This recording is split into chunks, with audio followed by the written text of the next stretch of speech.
Coucou les familles vertueuses de l'école de mariage de l'ONG Foyer en Paix.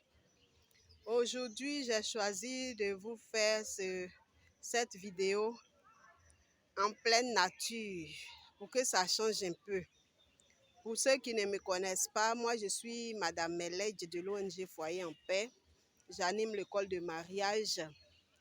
Et donc, bienvenue à notre école de mariage. Aujourd'hui, nous allons parler de l'amour comme sentiment dans le mariage. Nous avons déjà parlé de l'origine du mariage. Mais aujourd'hui, nous voulons parler, dans l'origine du mariage, nous avons parlé de l'intérêt du mariage. Aujourd'hui, nous voulons parler de l'amour dans le mariage. Parce que, comme on a dit que le mariage, c'est par intérêt, parce que c'est par intérêt pour Adam que le Seigneur a créé Ève, ça peut prêter à confusion, donner à penser que on peut se marier sans amour. Non. Parce que quand Dieu a créé Ève, il n'a pas créé n'importe quelle femme. Il a créé une femme qui soit assortie à Adam. C'est-à-dire que les deux s'aiment, que les deux aillent bien ensemble. C'est ce que être assorti veut dire. C'est pourquoi il a dit, faisons-lui une être qui lui soit semblable et assorti. Il aurait pu s'arrêter à semblable seulement, mais il a dit et assorti. Du coup, il se trouve que on peut avoir autre intérêt que l'amour dans le mariage, mais il est important de savoir qu'il faut nécessairement l'amour quelque part. Il faut nécessairement l'amour quelque part parce que Dieu est amour. Et la présence de l'amour au milieu de vous est la présence de Dieu. Si il n'y a pas d'amour dans votre affaire, c'est que Dieu n'y est pas du tout. Il faut que Dieu soit. C'est vrai que Dieu peut être autrement, comme l'humilité et autres, mais c'est l'amour qui est la base. Il faut nécessairement se marier par amour. Seulement, ce que nous voulons ajouter comme, on va dire, comme petite précision, c'est que il ne s'agit pas nécessairement d'amour bilatéral pour que le mariage soit de Dieu. Je m'explique. En amour, il peut arriver, dans le mariage, il peut arriver qu'il y ait un seul qui aime. Généralement, c'est l'homme. L'homme, quand il vient pour faire les avances, la femme peut bien lui dire clairement que moi, pour le moment, même si je t'aime, c'est comme un frère en Christ, je ne t'aime pas de l'amour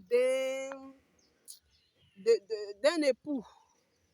Je t'aime, c'est vrai, mais je t'aime en tant que frère en Christ, je t'aime en tant que un frère du quartier, mais ce n'est pas ce que tu crois.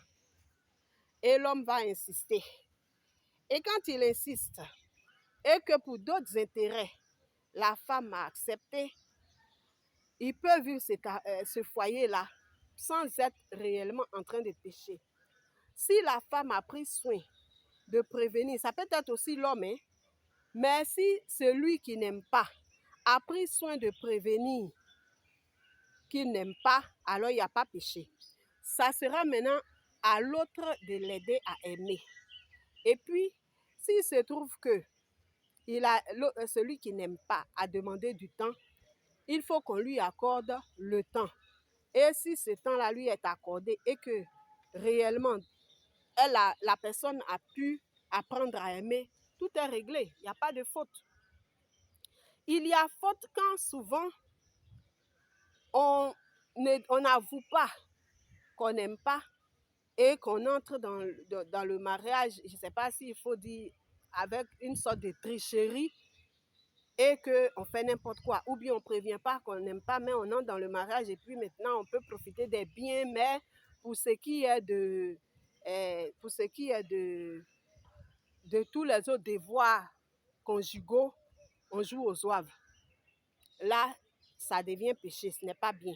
Sinon, l'amour, pour ajouter, je vais dire, l'amour, c'est comme une plante. Ça peut grandir comme ça peut rapetir. Si vous avez de l'amour et que vous ne l'entretenez pas, il s'effrite et il finit par mourir même. C'est pourquoi vous allez voir des gens qui se sont aimés, mais qui après se mettent à se détester. Comme on dit, de l'amour à la haine, il n'y a qu'un pas. En tout cas, c'est ce qui arrive généralement.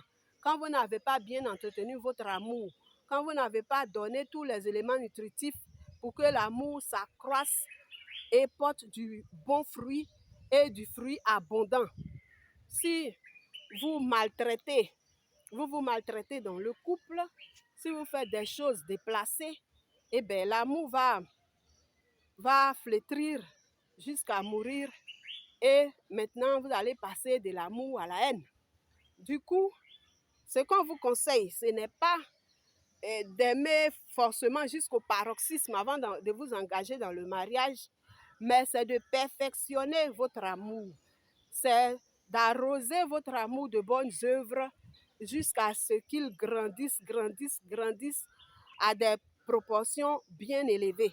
Je ne dis pas démesuré, parce que quand ça devient démesuré, ça devient autre chose, mais bien élevé, des proportions bien élevées, pour que votre amour soit capable de vaincre beaucoup de choses qui vont se présenter, comme la colère, les difficultés même financières, et la maladie et toutes ces choses-là qui se présentent dans le foyer. Il faut que votre amour soit suffisamment grand pour dominer ces détails-là. Et puis, on va dire aussi, en ce qui concerne l'amour, que ce n'est pas par hasard que c'est la base du mariage, parce que Adam a aimé Ève. Tenez-vous bien, ne pensez pas que Adam n'a pas aimé Ève. Adam a aimé Ève.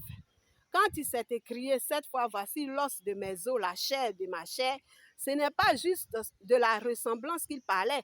Il parlait aussi de la joie. Enfin, c'était sa manière à lui d'exprimer sa joie. Les théologiens disent que c'est comme ça qu'il a exprimé l'amour qu'il avait pour Ève. Mais aussi, la joie, on lui reproche le fait qu'il n'a pas été reconnaissant à Dieu parce qu'il n'a même pas dit merci à Dieu. Mais quand quelqu'un vous donne quelque chose et que vous vous réjouissez à partir de ce que vous avez reçu, vous êtes content, déjà la personne sait que c'est une sorte de reconnaissance. C'est vrai que ouvrir la bouche pour dire merci, c'est important, nous allons voir ça dans le partage. Mais déjà, Adam a aimé Ève. Adam a aimé Ève et il a exprimé ainsi. Mais en retour, figurez-vous qu'en retour, Ève n'a pas réagi. Ah, voilà. Ève n'a pas réagi, si bien que on ne peut même pas savoir au juste si Ève a aimé Adam en retour, parce qu'elle n'a pas réagi. C'est de ça que je venais de parler. Parce que justement, la femme peut ne pas aimer de prime abord l'homme. Mais si l'homme l'aime déjà et qu'il lui accorde le temps suffisant pour apprendre à l'aimer, oui, je vous dis, on peut apprendre à aimer. On peut apprendre à aimer, ça dépend de vous. Maintenant, si vous promettez d'apprendre à aimer et que finalement, vous n'apprenez pas à aimer, mais vous cherchez à faire autre chose, ça devient compliqué. Là, c'est là que vous entrez dans le péché. Sinon, au départ, si vous êtes entendu, pour apprendre à aimer, on vous laisse le temps, eh bien apprenez à aimer. Et puis maintenant, quand on laisse le temps aussi, c'est lui qui aime, c'est à lui de faire des efforts pour que l'autre aussi finisse par l'aimer. Mais si quelqu'un t'a déjà prévenu que pour le moment il ne t'aime pas, mais à toi de l'aider à t'aimer, et que toi tu ne lui sais que du vinaigre, tu ne lui sais que de la nivaquine, bien entendu, ça sera difficile. Même si ça doit venir, ça va être trop long. C'est en fonction des jolis langages d'amour, comme on peut dire, hein, comme le pasteur Gary Chapman l'a dit. Il y a les 5 langages de l'amour, hein, qui sont, peut-être qu'on va revenir dessus, mais là, je vais les citer seulement, hein, qui sont les paroles valorisantes, c'est-à-dire faire les compliments, apprécier en parole, et les services rendus, les cadeaux offerts, et voilà, le toucher physique, qui n'est pas uniquement les rapports sexuels, hein, mais tout ce qui est touché physique. Et puis, les moments de qualité que vous passez ensemble. Voilà, toutes ces choses-là, c'est ça qui va augmenter l'amour que l'autre a pour vous. Mais si vous lui servez la méchanceté, la bastonnade, les injures et tout ça, ben, c'est que ça ne va pas venir. Et donc, voilà, je crois quand même que l'essentiel est dit. Nous allons revenir là-dessus quand on va entamer les 10 commandements du mariage. Comme le premier commandement là-bas aussi, c'est l'amour. Nous allons revenir dessus pour donner beaucoup plus de détails. Là, je vais beaucoup plus expliciter les 5 langages de l'amour. Et puis, voilà. Pour le moment, je vous invite à vous abonner. Abonnez-vous pour ceux qui ne se sont pas encore abonnés. Mais je tiens à remercier tous ceux qui se sont déjà abonnés. Vraiment, merci.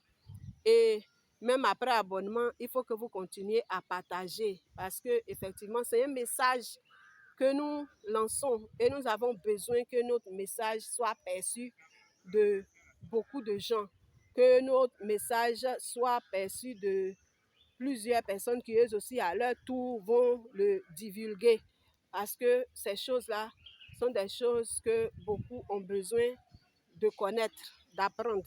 Donc, nous comptons sur vous. Abonnez-vous et partagez. Likez aussi. Mettez les pouces. Mettez les pouces. Ne mettez pas les pouces renversés là. parce que